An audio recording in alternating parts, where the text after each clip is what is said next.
Hello बच्चों, how are you? I am so happy to meet you again. जितनी tension तुम्हें उससे कहीं ज्यादा टेंशन मुझे है कि सर ये डेरिवेटिव ना समझ में नहीं आया। तो I think let us recap what all we had studied. क्योंकि आइडिया ये नहीं है कि आप यार ये मतलब आइडिया है कि आपको समझ में आना ही पड़ेगा। आइडिया का मतलब ऑब्जेक्टिव। जब तक समझ में नहीं आएगा, जब तक आपको बेसिक चीज, अगर जब तक आपको प्रोडक्ट नहीं समझ में आएगा, कंसेप्ट नहीं समझ में आएगा, आगे चैप्टर पढ़ने में मजा नहीं आएगा, क्योंकि आगे थोड़े से और सोफिस्टिकेटेड प्रोडक्ट्स आएंगे। है तो वो सिंपल प्रोडक्ट ही, बट जब तक आपको सिंपल बेसिक डेरिवेटिव प्रोडक्ट्स का मीनिंग या कंसेप्ट नहीं समझ में आएगा, तब तक आपको आगे के प्रोडक्ट समझाना और ज्यादा मुश्किल हो जाएगा। थोड़ा सा चैलेंज ये भी आता है कि आप सीए फाइनल के स्टूडेंट्स हो। पीपल डू परसीव दैट आपको सब कुछ आता होगा, but I know it's not true. एक बार जब आप सीए फाइनल कर लोगे, then people shall expect only कि आपको सब कुछ आता होगा। But anyhow, let's not get into this discussion. Let's start the topic straight away. देखो हमने डिस्कस क्या किया था। बेसिक से मैं आपके 2 मिनट में पहले बेसिक पे ले लेता हूँ, फिर मैं वापस आऊंगा। बेसिक बेसिक ये रहा बेसिक। देखो हमने सुबह डिस्कस किया, आप कोई भी चीज लेना चाहते हो, आप उसको दो तरीके से ले सकते हो। आप एक तो उसको अभी के अभी ले लो, कैश मार्केट से खरीद लो उसको सीधे जाके स्पॉट में जो लेटेस्ट प्राइस चल रहा है। हर चीज जनरली अगर हम बात करें, हम तीन चीजों की बात कर रहे हैं। हम स्टॉक की बात कर रहे हैं, मतलब डॉलर की करेंसी की बात कर रहे हैं, स्टॉक्स की बात कर रहे हैं, कमोडिटी की बात कर रहे हैं। इन सब के फ्यूचर कॉन्ट्रैक्ट्स। अब ये फ्यूचर कॉन्ट्रैक्ट्स ही तो समझाना है। मतलब आपको, अगर सपोज आपके घर में शादी है, शादी कब है? दिसंबर में। आपको 4 महीने बाद अगर आपको कमोडिटीज खरीदनी है, शुगर या फिर कुछ भी कह लो, दालें, सबके फ्यूचर के कॉन्ट्रैक्ट मिल रहे हैं। अब शादी से 10 दिन पहले डिलीवरी लो, तो वो लोग, उसका फायदा क्या है? उसका फायदा यही है कि भैया अभी आपको नहीं चाहिए या फिर आपको बाद में चाहिए, तो उसका लॉजिक ये है कि आप अभी खरीद के रख लो। अभी खरीद के रखोगे तो जहां पर रखोगे, तो बड़ी बहुत बड़ी गेम है ये, स्टोरेज की गेम है। अगर आप टन्स टन्स में क्रूड मिल रहा है, इसलिए फ्यूचर जो है लॉट्स में बिकते हैं, तो आप रखोगे कहाँ पे? आपको गोदाम किराए पे लेना पड़ेगा, उसका रेंट आ जाएगा से 50,000 रुपए। फिर जो आपने पैसे अभी दिए, अपफ्रंट फंडिंग, अपफ्रंट कॉस्ट, इस पे आपका इंटरेस्ट लॉस्ट हो रहा है। तो आप storage cost plus interest cost को के साथ आप फ्यूचर में ले लो, थोड़ा बहुत अगर आपको फायदा होता है तो। हैविंग सेड, फ्यूचर में जब आप एक्चुअली दिसंबर में जाओगे, उस समय डायनामिक सिचुएशन मार्केट शायद चेंज हो जाए, मोस्ट लाइकली चेंज होती है। देखो सेम प्राइस जो आप अभी फ्यूचर का पे कर रहे हो, वो उस समय अंडरलाइंग एसेट का, शुगर का नहीं होगा मार्केट। तो अगर उस समय शुगर महंगी हो रखी है, आपने 4 महीने पहले पोजीशन ली थी, then you would be at gain. क्योंकि सपोज आपको उस समय मतलब अभी सपोज मार्केट का रेट 50 रुपए है, अभी जो फ्यूचर मिल रहा है दिसंबर का, से वो आपको 54 रुपए पे मिल रहा है। अब एक्चुअल दिसंबर में जाके, दिसंबर 24 में, अभी हम अगस्त में बैठे हैं, सपोज एक्चुअल दिसंबर में ये 64 रुपए का हो गया, तो आपको तो 54 का ही मिल जाएगा। Then you are at gain of 10 rupees per kg. अगर उस समय एक्चुअल में भी पता नहीं कहीं से बम्पर सप्लाई आ गई, कुछ होगी, कम हो गया, तो फिर आपको लॉस भी हो सकता है। बट आपको लॉस और गेन से मतलब नहीं था, आपने अपनी पोजीशन को प्रोटेक्ट कर लिया, दैट इज कॉल्ड हेजिंग। ठीक है। विद इन द फ्यूचर्स हमने डिस्कस किया, तीन तरह के प्रोडक्ट होते हैं, फ्यूचर होते हैं। फ्यूचर का ही छोटा भाई कह लो या रिलेटेड भाई कह लो, वो होता है फॉरवर्ड। फ्यूचर और फॉरवर्ड में कोई ज्यादा डिफरेंस नहीं है। Future are more standardised, exchange facilitated products. Forward दो काउंटर पार्टी आपस में भी कर सकती हैं, तो उसके फायदे और नुकसान हम line by line, word by word, जो मॉड्यूल ने बोला है उसको हम पढ़ लेंगे, क्योंकि मैं पूरी दुनिया की नॉलेज दे दूंगा आपको, मॉड्यूल के हिसाब से ना पढ़ाऊं, then it I will not be doing the justice. Option क्या होता है? ऑप्शन सिर्फ सिर्फ डिफरेंस में डील करेगा कि अभी 50 का चल रहा था, आपको फ्यूचर खरीदना है 54 का, तो आप 4 रुपए भी दे दो, बस इसका 4 रुपए का प्रीमियम है। 4 रुपए अभी दो, you get a right to buy the sugar at 54 rupees per kg. चार कहाँ से आया? 54 जो फ्यूचर का प्राइस है minus the spot price relatively, अब ये जो 4 रुपए है, जो ये, क्योंकि ये सिर्फ डिफरेंस की बात है, ये दिसंबर में जाते जाते क्या होगा, अगर दिसंबर में, एक्चुअल दिसंबर में शुगर अगर 54 की हो गई, फिर तो ये जीरो हो गया, फिर आपको नो प्रॉब्लम, मतलब फिर भी आपको लॉस हुआ, क्योंकि यू वर एक्सपेक्टिंग कि वो 50 ही रहेगी, फिर आप जीरो पे आ गए, तो नो प्रॉफिट, नो प्रॉफिट है, तो 4 रुपए तो लॉस हो ही गया ना, क्योंकि ऑप्शन तो पे के थ्रू। बट अगर ये 64 की हो गई उस समय, तो उस समय दिसंबर में, क्योंकि आपके पास एक राइट है, ऑप्शन विल गिव यू इधर राइट और ऑब्लिगेशन, उसको भी हम डिस्कस करेंगे। तो अगर आपके पास राइट है, तो ये आपका क्या कहते हैं, 64 का है, तो सीधी सी बात है, जब शुगर उस समय 54 की चल रही है, मार्केट में 64 की चल रही है, आपके पास राइट है बाय करने का, तो आप 10 रुपए गेन पे बैठे हो, तो आपका जो ये 4 रुपए का प्रीमियम आपने खरीदा था, ये उस समय 10 का हो चुका हो, तो आपको सीधे 4 रुपए पे 10 रुपए का फायदा हो गया, विच इज 250%। और अगर ये नीचे आ गई, तो आपको पूरा लॉस, जीरो, आपका लॉस लिमिटेड है, नीचे नहीं जाएगा, क्योंकि आप फिर उसको इन्वोक ही नहीं करोगे। ठीक है, ऑब्लिगेशन टू बाय है, तो क्या कहते हैं, फिर वो आपको बड़ी क्वालिटी मार्जिन सार्जिन डालने पड़ेंगे, वो लंबी कहानी है, फिर मुश्किल हो रहा है, बट कोई बात नहीं गाइस, दैट्स ओके, जो है वो है। देखो, इतना आसान तो सीए नहीं है ना कि 1 घंटे यूट्यूब का लेक्चर सुनो सब कुछ समझ में आ गया। लाइन से चलते हैं, थोड़ा सब्र से चलते हैं, हीरोपंती करेंगे, कूद कूद के करेंगे, तो फिर बेसिक कंसेप्ट हमारे रह जाएंगे, तो लाइन से चलते हैं। सबसे पहले हमने आपको बताना है importance of underlying assets in derivative instrument. Module ही है आपका, मॉड्यूल खोल लो, या फिर मेरे नोट्स यूट्यूब से डाउनलोड कर लो, वेबसाइट से डाउनलोड कर लो। All derivative instruments are dependent upon an underlying assets। जिस जिस जो एसेट अंडरलाइंग है, मतलब अगर शुगर है तो शुगर का डेरिवेटिव, अगर आपका राइस है तो राइस का डेरिवेटिव, कोल है तो कोल का डेरिवेटिव का मतलब फ्यूचर, वो आपको उसी हिसाब से मिलेगा।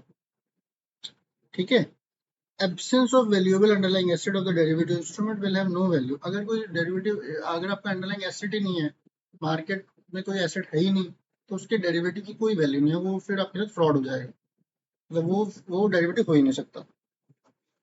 मेन यूजेज ऑफ डेरिवेटिव मैंने आपको बता दिया था, कॉर्पोरेशंस हेज करने के लिए करती हैं, हेज का मतलब बता दिया था, डिटेल में बताया था, टू प्रोटेक्ट देयर पोजीशन। उनको एक्चुअल जो जिस प्रोडक्ट में डील कर रही है उससे इतना ज्यादा मतलब नहीं है, उनको मतलब फाइनल प्रोडक्ट से है।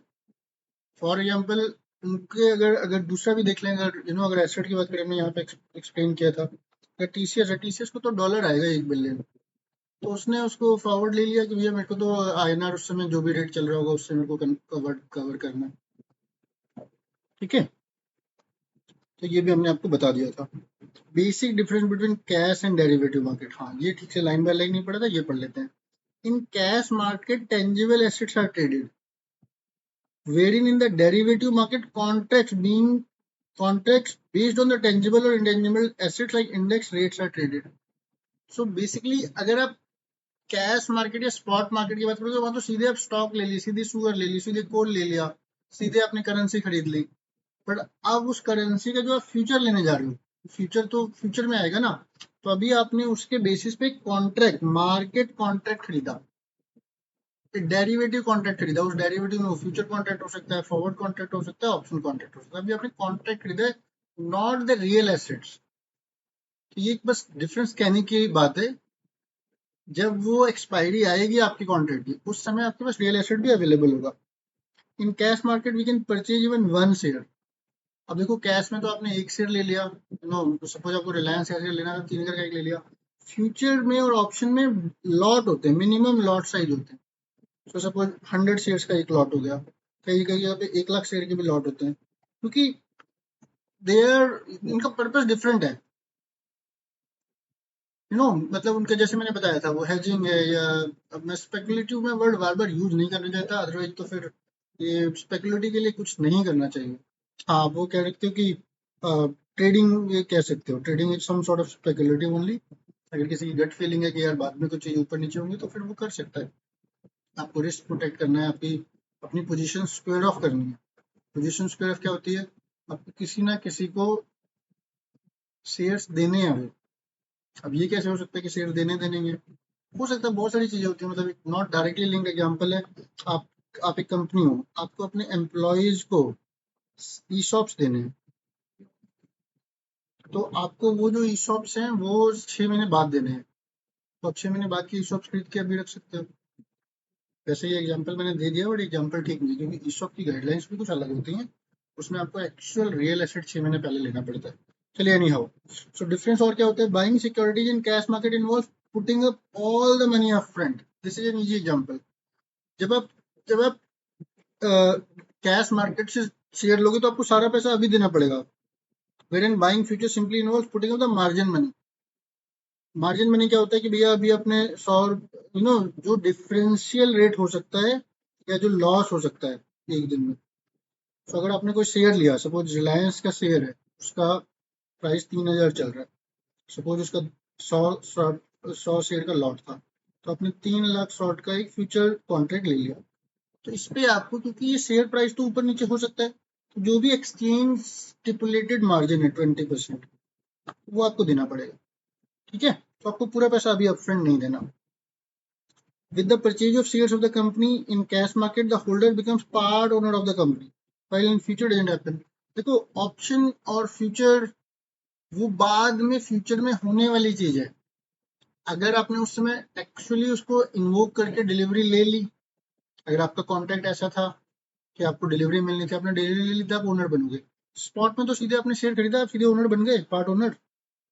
10 शेयर से पार्ट ओनर बन जाओगे आप, 0.000001% के। Cash market is riskier then future and option segment, because in future and option risk is little bit, हाँ, ये लिख दिया इन्होंने, cash market is riskier but it's actually not even riskier. क्योंकि कैश मार्केट, मतलब इसको मैं अपने हिसाब से समझाता हूँ। मेरे हिसाब से फ्यूचर मार्केट इज रिस्कियर, कि कैश मार्केट में आपने अंडरलाइंग एसेट खरीद लिया है। एक बार जब एसेट खरीद लिया है तो उसका जो फ्लक्चुएशन है वो जितना भी होगा, वो आपका एसेट आपके पास है, वो वापस आ सकता है। फ्यूचर में क्या होता है, कई बार, चलो आप ऑप्शन की बात कर लो, सिर्फ आपने एक राइट खरीदा, राइट टू बाय और right to sell by paying a premium. मैंने अभी आपको ऑप्शन पढ़ाया ना, इसलिए समझा नहीं पाऊंगा कि भैया मैंने 100 रुपये दे दिए, मेरे को बाद में ये शेयर लेने हैं। अगर फेवर में मार्केट नहीं है, आपको मार्केट से अच्छे मिलेंगे तो आप ये 100 रुपये जाने दोगे, मतलब आपने, आपका बयाना गया फिर। ठीक है, तो आप उस समय 100 रुपये ही लूज कर रहे हो, बट 100 के 100 आप पूरे लूज कर रहे हो। तो एक एक एंगल आता है कि अगर आपको हायर बेट लगानी है, एक higher higher sort of quantity में ट्रेड करना है फ्यूचर में, तो अगर आप शेयर अभी लेके बैठ जाओगे तो आपको लॉस ज्यादा हो सकता है कंपेयर टू ऑप्शन प्रीमियम, क्योंकि वो आपको सिर्फ एक राइट दे रहा था। ठीक है, the value of derivative contract is always based on the linked underlying security. कई बार बता चुका हूँ, बताना ही पड़ेगा, कुछ नहीं होता। अगर शेयर नहीं होगा तो उससे आगे जो नए कॉन्ट्रैक्ट डिराइव करके हम बना रहे हैं, वो मल्टीपल तरह के कॉन्ट्रैक्ट हो सकते हैं। जस्ट गिव मी 1 डे, मैं आपको अभी एनएससी से, बीएससी से, करेंसी एक्सचेंज से और कमोडिटी एक्सचेंज से उसका एग्जांपल भी अगले वीडियो में मैं डालने वाला हूँ। Don't forget to necessarily watch session 3 of derivative. ठीक है, तो वो क्या कहते हैं, अंडरलाइंग एसेट होना ही पड़ेगा। हाँ, ये बड़ा सिंपल सा पॉइंट है ये। इन कैश मार्केट जो आपका आपका आपका होता है, वो सिक्योरिटी डिपॉजिटरी के साथ होती है, whereas in future trading is with derivative broker. So this is just a market thing, जो प्रैक्टिकल करता है उसको ही पता चलेगा। आपको समझाने के लिए अगर मैं बोलूँ तो इसमें एक ब्रोकर आ जाएगा। फ्यूचर ट्रेडिंग के लिए एक डिफरेंट ब्रोकर होता है, वो ब्रोकर ही आपका काम कराएगा। और एक्सचेंज के साथ आप सीधे अगर शेयर खरीदे हो तो आप सीधे डिपॉजिटरी जो एनएसडीएल के साथ भी आप डायरेक्टली, मतलब एक डायरेक्टली एक्सचेंज ही मान लो, आप डायरेक्टली एक्सचेंज के थ्रू डील कर सकते हो। वहाँ पे भी एक्सचेंज ब्रोकर होता है, बट वो डिपॉजिटरी एक लार्जर ब्रोकर के थ्रू हो सकता है। फ्यूचर वगैरह आपको एक स्मॉलर स्पेसिफिक ब्रोकर के थ्रू करने पड़ेंगे। कोई बात नहीं। फॉरवर्ड कॉन्ट्रैक्ट क्या होते हैं, हमने पंजाब फार्मर का केस बड़े डिटेल में समझा था। The point which we have to make here the point which we have to make here is कि भाई फार्मर, आपको बस यही समझना पड़ेगा कि हर तरह के क्रॉप के फ्यूचर अवेलेबल है मार्केट में, बिलीव मी और नॉट। फ्यूचर फ्यूचर तो आप भी बना सकते हो यार, फ्यूचर तो चलो नहीं बना सकते, बट फॉरवर्ड तो आप भी बना सकते हो। आपके बगल में जो किराना की स्टोर है, आपने उसको बोला मुझे 6 महीने बाद ये चाहिए, चीनी चाहिए या ये जो भी वीट था वीट चाहिए, तो बोले यार अभी तो 100 रुपए का मिल रहा है, बाद में मैं 120 का दूंगा। ठीक है भाई, 120 रुपये तुमने उसको, अब तुमने चाहो तो सिर्फ कॉन्ट्रैक्ट कर लो, उस बाद में कोई गारंटी नहीं, आप ना लो तो आप थोड़ा सा प्रीमियम देके भी वो कर सकते हो। तो वो सारी चीजें से आप एक अपना कॉन्ट्रैक्ट डिसाइड कर सकते हो। तो पॉइंट इज कि जो आपने एक बार कॉन्ट्रैक्ट कर दिया, हम एक नॉर्मल सिचुएशन की बात करेंगे, वो फिर आपको ऑनर करना पड़ेगा। हम लोग सर हमें ऑनर करना पड़ेगा, हम नहीं करते तो क्या कर लोगे, फिर तो आप मार्केट में बैन हो जाओगे। Number two, just to avoid कि जो आपका काउंटर पार्टी थी उसको रिस्क ना हो, वो बेचारा परेशान ना हो, इसलिए मार्जिन का कंसेप्ट भी आया हुआ है। So when ever it will look like कि पोजीशन आपने 120 पे बेचने की बात करी, जैसे ही गेहूं 120 से ऊपर जाएगा, अब गारंटी है कि फार्मर शायद बोलेगा तो मैं तो मार्केट में बेच दूंगा, मैं क्यों जाके उसको बेचूंगा, तो फिर आपको वहां पे कुछ मार्जिन भी रखना पड़ेगा, सो दैट कि जो प्रॉफिट आप बाहर मार्केट से कमा सकते हो, उतना प्रॉफिट आपका यहाँ पर फोरफिट हो जाए। ठीक है, फॉरवर्ड कॉन्ट्रैक्ट हमने ये सब देख लिया था, एग्जाम्पल नहीं देखा था, एग्जाम्पल देख लेते हैं क्विकली। सपोज ए बॉयर एज सेल्स, ठीक है, गोल्ड पे आ जाते हैं। For example in case of gold Boolean contract is being negotiated between two parties, forward contract हो रहा है, तो नेगोशिएट, एक तो पहली बात उसमें क्वालिटी क्लियर हो जानी चाहिए कि भैया आपका वेट कितना रहेगा, फाइनेंस क्या होगी, प्लेस कहाँ पे दोगे, पीरियड एंड प्राइस जो पे करेगा। अब फॉरवर्ड कॉन्ट्रैक्ट के थोड़ा सा एग्जाम्पल लेके समझते हैं इसे। अपने आपको कोई नोट बनाने की जरूरत नहीं है, इंस्टीट्यूट का मॉड्यूल है, मेरे नोट्स गूगल ड्राइव पे फ्रीली अवेलेबल है, वेबसाइट से भी आप डाउनलोड कर सकते हैं। Suppose a buyer L and a seller has agreed to trade 100 tolas of gold on 31st December 2024 at rupees 30,000 per tola. हो सकता है। Here rupees 30,000 tola is the forward price as of 31st December 2024. ठीक है, आपने agree कर लिया, buyer is L, seller is S, L lucky, S सुखी। ठीक है, तो सेलर S ने एग्री कर लिया कि भैया मैं 30,000 रुपये पर तोला पे गोल्ड आपको बेचूंगा, तोला का मतलब 10 ग्राम। The buyer L said to be a long position and seller S said to be in a short position. So जो बंदा चीजों को खरीदता है, when you buy, you are called long, क्योंकि आप उसको रखोगे, रखोगे मतलब लॉन्ग टर्म से रखोगे। जो सेल करता है दैट इज कॉल्ड शॉर्ट, क्योंकि ओनरशिप आपकी जाने वाली है। This is one way to understand this example. Once the contract has been entered into, L is obligated to pay as 30 lakhs on 31st December 2024 and take a delivery of 100 tolas of gold. S is obligated and ready to accept rupees 30 lakhs on 30th December and give 100 tolas of gold in exchange.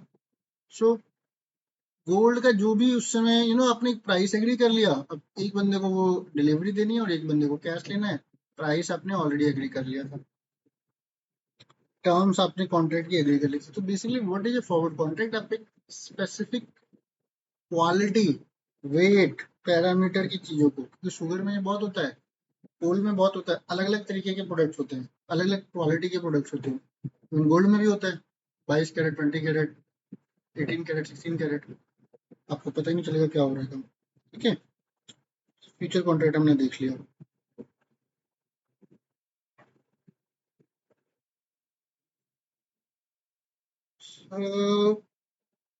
अब ये देखते हैं, ये थोड़ा उसमें उसमें profit loss नहीं दिखाते, इसमें दिखाते हैं।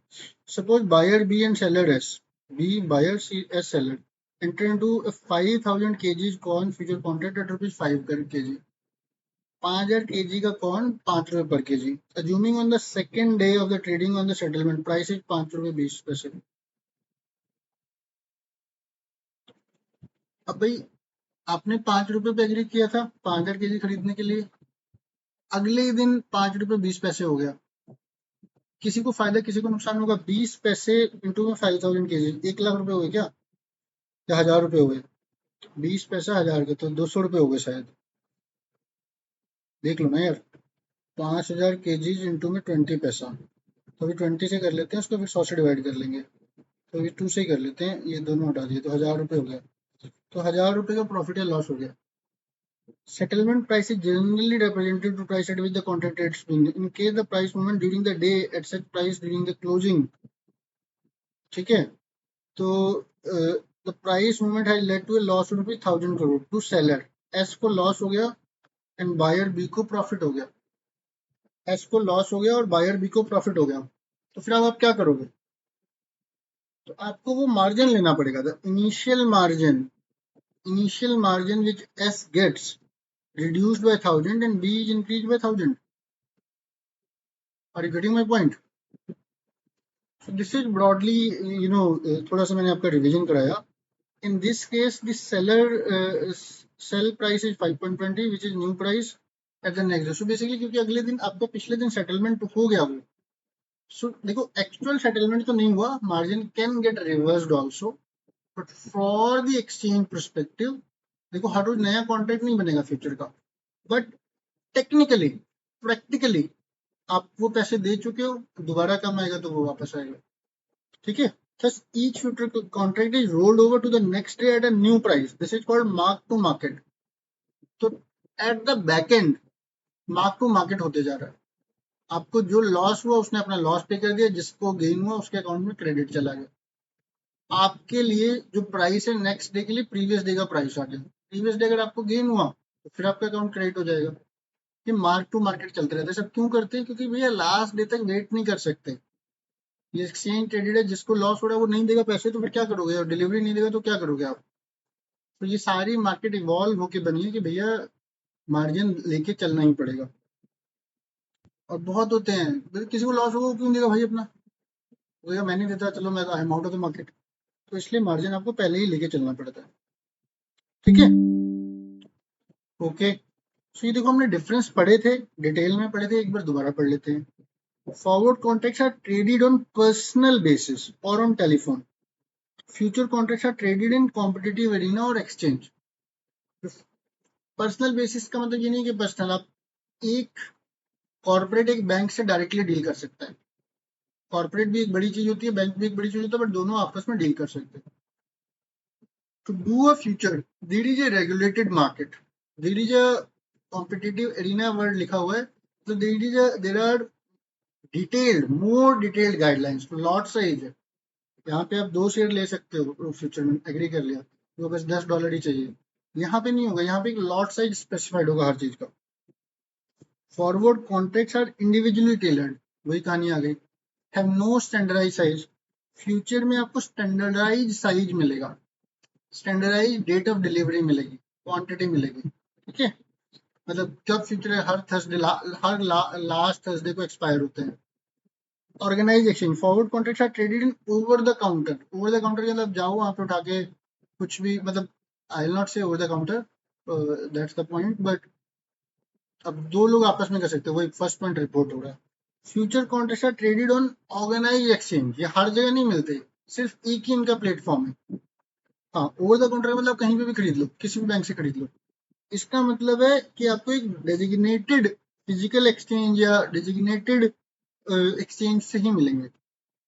Forward contract settlement take place on date agreed upon. फॉरवर्ड में आपको जिस दिन मैच्योरिटी होगी उस दिन देखना पड़ेगा, और फ्यूचर में क्या होगा आपका made on daily basis by mark to market. इसमें भी मार्क टू मार्केट होता होगा, बट आपको सेटलमेंट करना नहीं है. आप you can keep a track. And result of both the product is same except for the regulation. किसमें रिस्पॉन्सिबिलिटी किसकी आएगी? फ्यूचर में अगर लॉस हो गया तो एक्सचेंज की रिस्पॉन्सिबिलिटी है, बिकॉज आप जानते ही नहीं हो काउंटर पार्टी कौन है. फॉरवर्ड में you know the counter party, किससे आपने डील किया.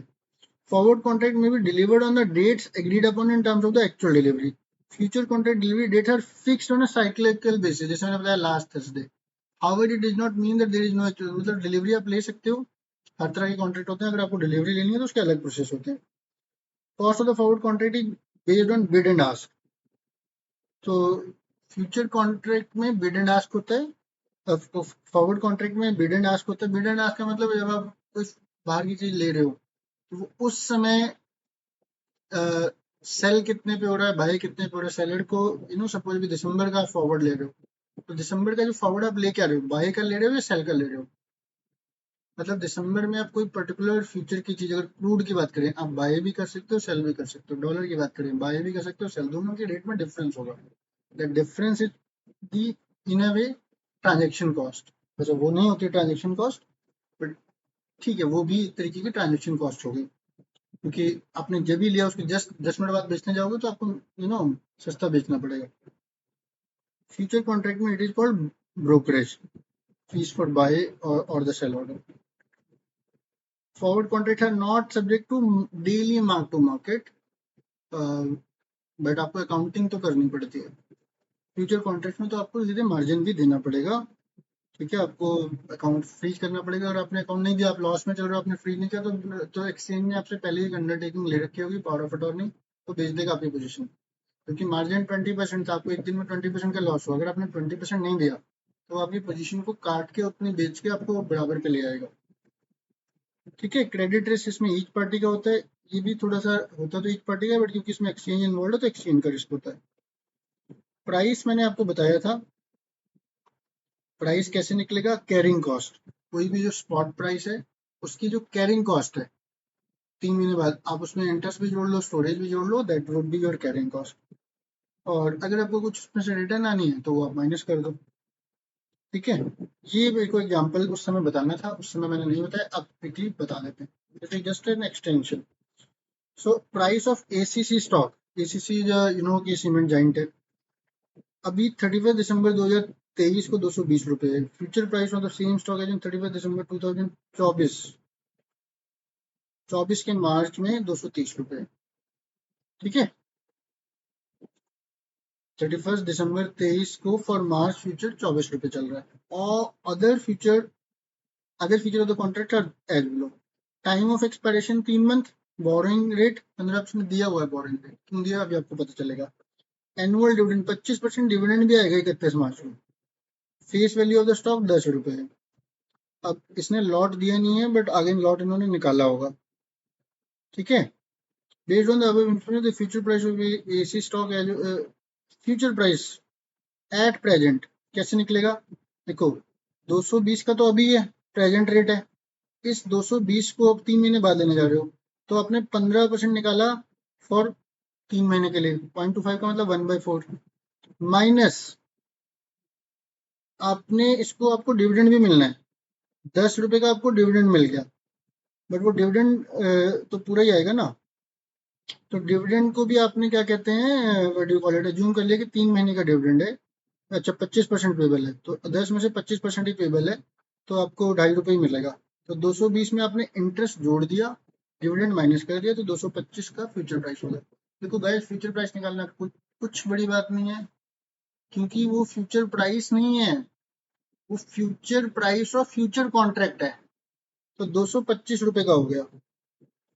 ठीक है, this will give rise to the arbitrage. तो अभी अगर अगर फ्यूचर का, सॉरी, 225 आपने निकाला है, अगर अभी जो फ्यूचर प्राइस 230 दिख रहा है, तो फिर इसका मतलब तो फिर गलत है ना। गलत का मतलब फिर आपका आर्बिट्राज अपॉर्चुनिटी है, दिस विल गिवन आर्बिट्राज। मतलब अगर अभी 230 का मिल रहा है, तो आप वहां पे जाके सेल कर दो उस समय का, क्योंकि आप अभी खरीदो और आपको डिलीवरी देनी है 3 महीने बाद 230 में, आपकी कॉस्ट आएगी 225, तो आपने आज बाय कर लिया, 3 महीने बाद आपने डिलीवरी दे दी उसी की। आपको बाय करने की टोटल कॉस्ट कितनी है, 225। डिलीवरी आप कितने पे दे रहे हो, 230 पे, तो आपको 4 रुपए 50 पैसे का प्रॉफिट होगा। ठीक है, अच्छा, तो मैंने सीधे एक साथ ही निकाल के दे दिया आपको। ठीक है गैस, ठीक है भाई, ठीक है, इतना मुश्किल नहीं है, सिर्फ इंटरेस्ट जोड़ना है। अगर कोई बाई चांस रिटर्न रिटर्न आ गई, वो माइनस कर लेनी है, फ्यूचर कॉस्ट आ गई। हाँ, तो जो पॉइंट मैं एक्सप्लेन कर रहा था, पॉइंट जो मैं एक्सप्लेन कर रहा था, अभी जो आप निकाल रहे हो वो फ्यूचर कॉन्ट्रैक्ट का प्राइस निकाल रहे हो, फ्यूचर कॉन्ट्रैक्ट का, which is itself available on exchanges. वो ट्रेड हो रहा है, स्टैंडर्डाइज्ड प्रोडक्ट है।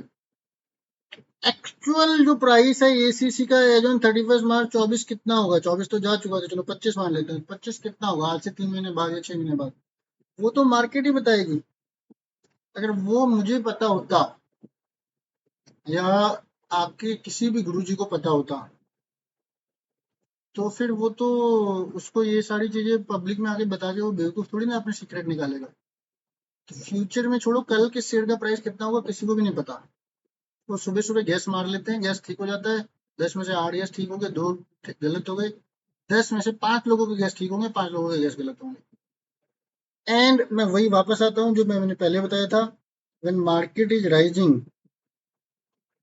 when market is rising, everybody is a financial genius। कल मुझे मेरे ऑफिस में किसी ने बोला एक पर्टिकुलर शेयर का प्राइस कहता है 3 महीने में वो 20% का रिटर्न देगा। तो भैया घर बार बेच के या लोन लेके वो ले लो, लोन लो गया 10% पे, 10% में भी 3 महीने का इंटरेस्ट आया 2.5%, 2.5% इंटरेस्ट देके 20% कमा लो आप।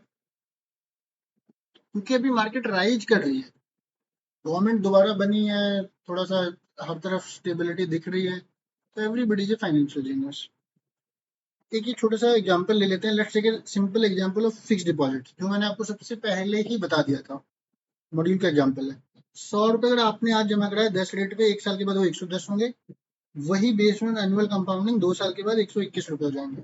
तो आज से 1 साल के बाद का फ्यूचर प्राइस तो जो कॉन्ट्रैक्ट ट्रेड हो रहा होगा वो 121 पे ट्रेड हो रहा होगा। तो the forward price of fixed deposit of 100 is 110 for 1 year or 2 years, this is called future price. कुछ नहीं किया, सिर्फ इंटरेस्ट जोड़ दिया। अब वो कॉम्प्लिकेट करने के लिए उसमें से डिविडेंड भी आ जाएगा या जो भी, मतलब आपकी carrying cost plus interest add कर दिया। अगर कोई रिटर्न आना है, जो रिटर्न सिर्फ और सिर्फ स्टॉक में पॉसिबल है डिविडेंड के थ्रू, तो वो क्या कहते हैं, आपने माइनस कर दिया, क्योंकि वो तो आपको मिल जाएगा in advance. That is how we will calculate the future price और द फॉरवर्ड प्राइस। बट मैं दोबारा बता रहा हूँ, ये फ्यूचर कॉन्ट्रैक्ट का आज का प्राइस है। एक्चुअल प्राइस तो फिक्स्ड डिपॉजिट तो सिंपल होता है, but actual price of the underlying asset as on date of delivery will be different, is or will be different, जो भी कह लो, 2 बार में लिख दिया। दैट्स, अब वो ज्यादा होगा अगर आपके फ्यूचर प्राइस से वो ज्यादा हुआ, if you are a buyer, तो आपको गेन हो जाएगा। क्यों? क्योंकि भैया आपने बाय कर रखा है पहले ही।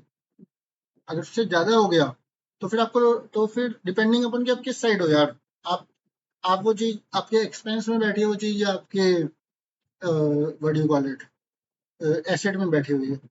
अगर आपको रॉ मटेरियल है, रॉ मटेरियल का प्राइस बढ़ गया तो फिर आपको फायदा हो गया क्योंकि आपको सस्ते में मिला हुआ है।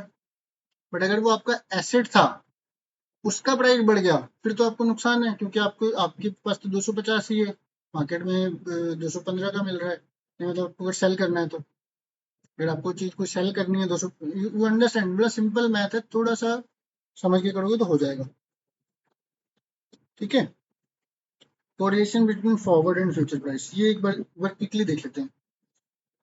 For contract of the same maturity, अगर सब कुछ ही सेम है, मेच्योरिटी सेम है, forward future contract tend to have the same value, क्योंकि चीज ही सेम है, सिर्फ उसको खरीदने बेचने का तरीका अलग है।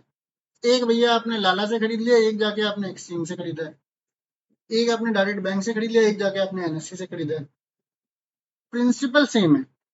In case the interest rate are fluid, fluid का मतलब volatile, former would be available for reinvestment. देखो फॉरवर्ड क्या, देखो दोनों चीजें ऐसी हैं, क्योंकि फ्यूचर तो मार्क टू मार्केट में चलते रहेगा, वो तो डेली सेटलमेंट होते रहेगी,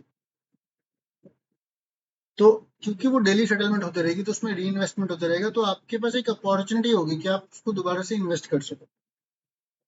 वो differ from forward contract because the cash flow generated from mark to market in case of the former, actually former की जगह पे लेटर हो जाना चाहिए था, ये फ्यूचर की बात कर रहे हैं, विल बी अवेलेबल फॉर री इन्वेस्टमेंट।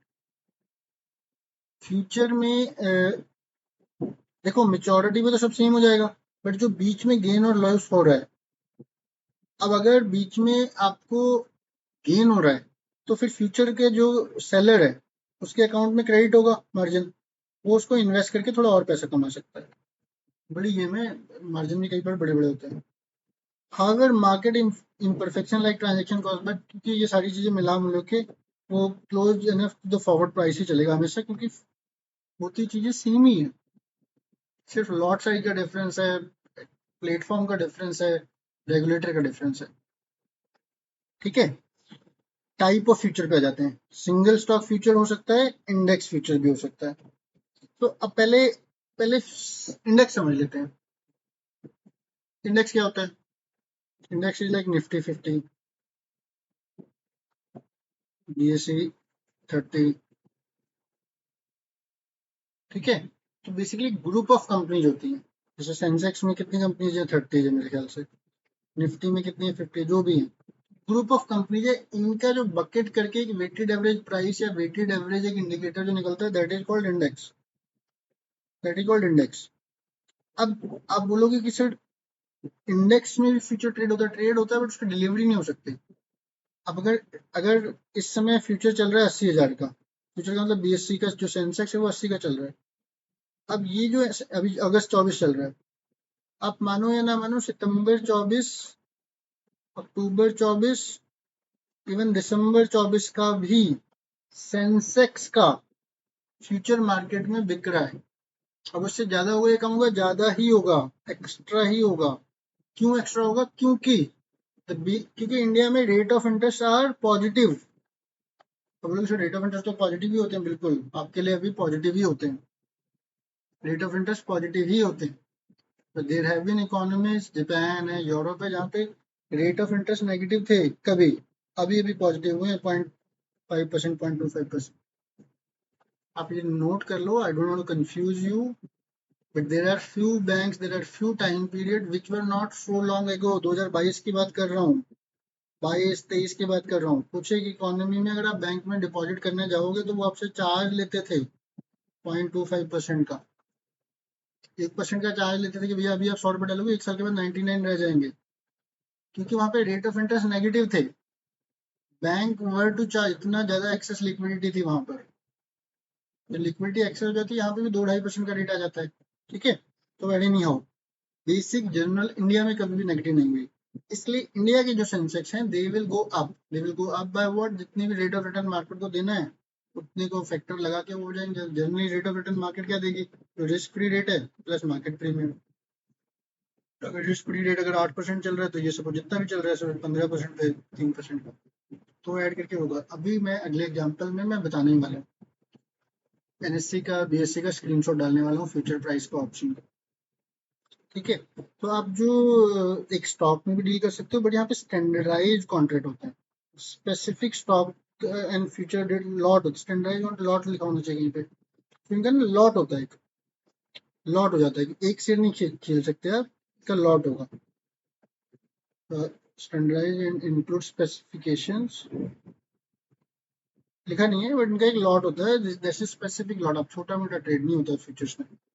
और क्योंकि ये मैंने बताया एक्सचेंज ट्रेडेड होते हैं, तो इनका मार्जिन फिक्स होता है। अगर आप लॉस में जा रही है आपकी position, day to day mark to market, mark to market, market में जो भी प्राइस चल रहा है उसमें अगर आपको लॉस हो रहा है तो आपकी पोजीशन को या तो वो सेल करके निकालेंगे या फिर आपको मार्जिन फिर डालना पड़ेगा।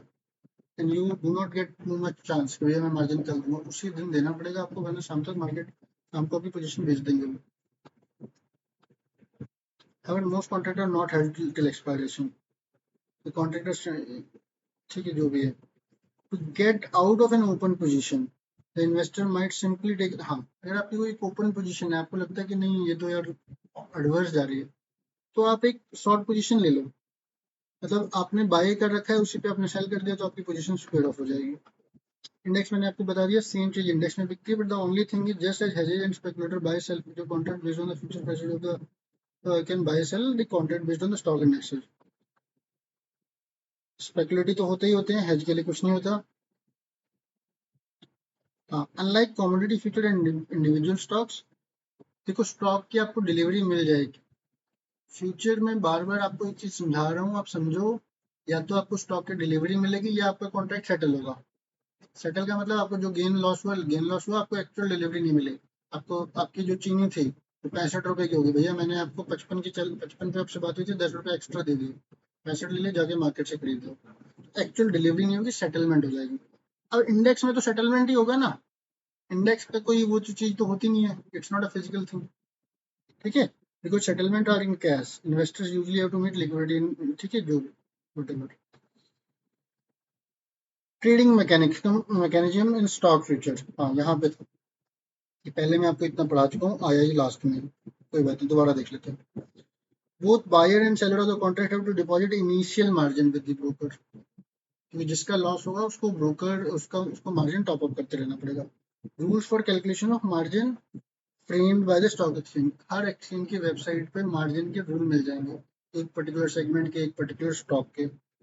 Another major feature regarding margin requirement for stock as well as future margin requirement, it's continuous है, क्योंकि आप एक बार लेके बैठ नहीं सकते, मतलब बैठ तो सकते हो बट जब रूल बना दिया कि अभी कब डेली डेली देना है, अब डेली डेली देने का क्या तरीका, फिर यही करते रहेंगे हमने, फिर वो तो बड़ा लॉट रहे। और भी तरीके होते हैं उसके, आपने एक बार थोड़ा एक्स्ट्रा डाल दिया कुछ, आपने एफडी डाल रखी है वहां पर बैंक के पास, या आपके अपने पीओए दे रखा है, but you have to have the something, margin आपका अवेलेबल होना चाहिए।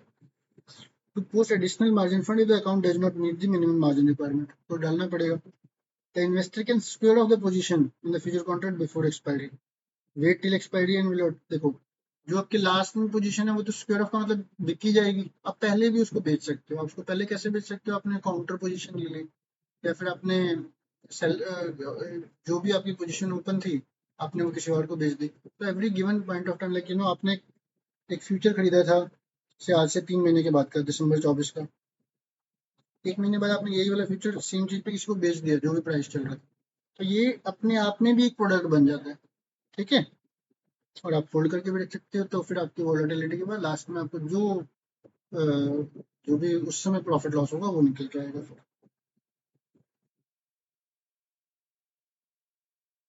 तो यहाँ पे इसने दिखाया हुआ था, अगर आप आईटीसी के स्टॉक में ट्रेड करना चाहते हो, इस समय तो आईटीसी आईटीसी सालों साल 150 तक चलता रहता था, इस समय 450 का चल रहा है, चलो 420 का था।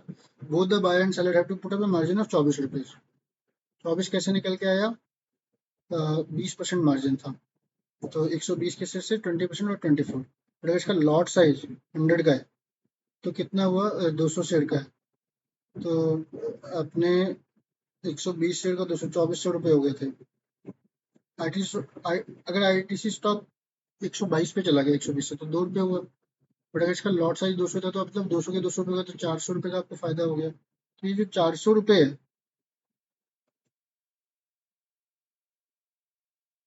नहीं 100 का लॉट साइज है, 100 का लॉट साइज है, तो जो 200 का आपको फायदा हो गया, एक का क्रेडिट एक का डेबिट, अकाउंट साथ साथ हो जाएगा।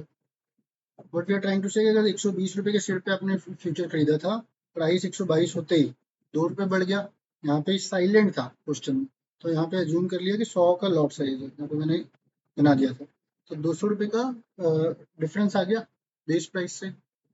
बेस प्राइस तो 120 का था बट 100 के लिए था ना, 120 वाज फॉर 100, तो ये था 12,000। अब आपका 122 हो गया फॉर 100, तो ये हो गया 12,200, तो 200 का डिफरेंस हो गया बायर और सेलर के लिए। जिसका जो बायर है उसको 120 उसको फायदा हो गया, जो सेलर है उसको लॉस हो गया, तो सेलर को 200 रुपये और डालने पड़ेंगे, ठीक है। अब purpose of trading in future क्या होता है, या तो आप हेजिंग के लिए करोगे, जनरली आप हेजिंग के लिए करोगे, स्टॉक में सिर्फ कौन करता है यार गैस, देखो स्टॉक में ज्यादा डीलिंग नहीं होती, मतलब होती होगी बट क्योंकि मैं प्रैक्टिस इंडस्ट्री से आ रहा हूँ, मतलब वहां पे भी होती है बट वो स्टॉक में सारी स्पेकुलेटिव के लिए होती होगी। हेजिंग जो मेन होती है ये आपकी कमोडिटी में, करेंसी में ये होती है, स्टॉक की बहुत कम होती होगी हेजिंग, ठीक है। स्पेकुलेशन का मतलब वही कोई, अगर अगर मैकडोनल्ड का शेयर अभी 80 रुपए का चल रहा है, अब किसी को लगता है कि बाद में जाके वो बढ़ेगा, तो फ्यूचर में और उसके हिसाब से कुछ ज्यादा बढ़ेगा, तो उसके हिसाब से वो उसको शेयर खरीद सकता है। एग्जाम्पल मैं आपको वापस करा दूंगा, ठीक है। तो अभी हम इसी पे वापस आते हैं, स्पेकुलेशन के बाद हेजिंग पे आ जाते हैं। एक बार पहले hedging, hedging is a practice of taking position in one market to offset the balance against the risk adopted assuming the position contrary opposing market or investment। hedging का मतलब आपकी एक पोजीशन जो ओपन है उसको खत्म करने के लिए आपने दूसरी पोजीशन ले ली, इसका क्या मतलब हुआ, इसको थोड़ा ठीक से समझो। आपको आगे जाके क्रूड चाहिए ही चाहिए या कोल चाहिए ही चाहिए, चाहिए तो आपकी एक पोजीशन ओपन है, आपका आपका इनपुट फिक्स ही है, आपने क्या कर लिया, यूज होगा, ये कंज्यूम होगा मतलब डेबिट होगा, आपको आपका यूटिलाइज्ड होगा, तो आपने इसका जो दूसरी पोजीशन है फ्यूचर में होनी, फ्यूचर की बात कर रहा हूँ, तो आपने आज प्रेजेंट में ही फ्यूचर में जाके इसको बाय कर लिया, आपने हेज कर लिया, फ्यूचर की प्राइस को आज ही प्रोटेक्ट कर लिया। Same thing goes with the, मैंने आपको टीसीएस का एग्जांपल दिया था। इसको पता है कि मुझे रेवेन्यू आना ही आना है, $1 बिलियन का हर महीने डॉलर में आना है, तो मैंने इसको आईएनआर में अभी कन्वर्ट कर लिया, बाद में डॉलर आईएनआर चेंज होगा, दैट इज कॉल्ड हेजिंग। क्योंकि बाद में अगर अभी सपोज 84 चल रहा है, बाद में अगर 85 हो गया फिर तो टीसीएस को फायदा है, बट अगर बाद में 80 हो गया तो टीसीएस को ₹4 का नुकसान हो जाएगा ना, क्योंकि कन्वर्ट तो कराना ही पड़ेगा, ये तो इंडियन कंपनी है।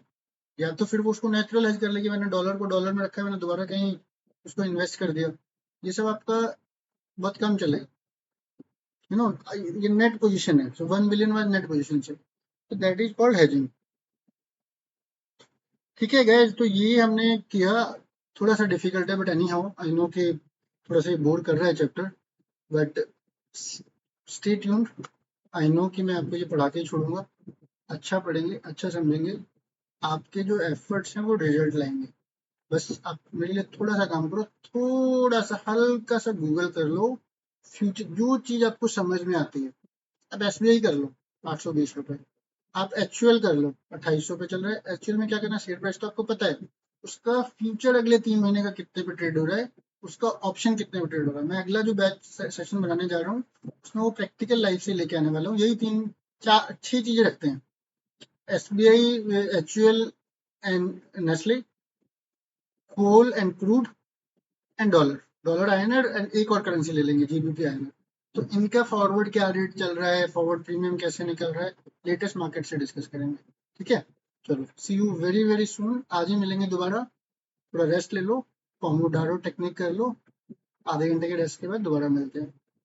Bye bye, take care.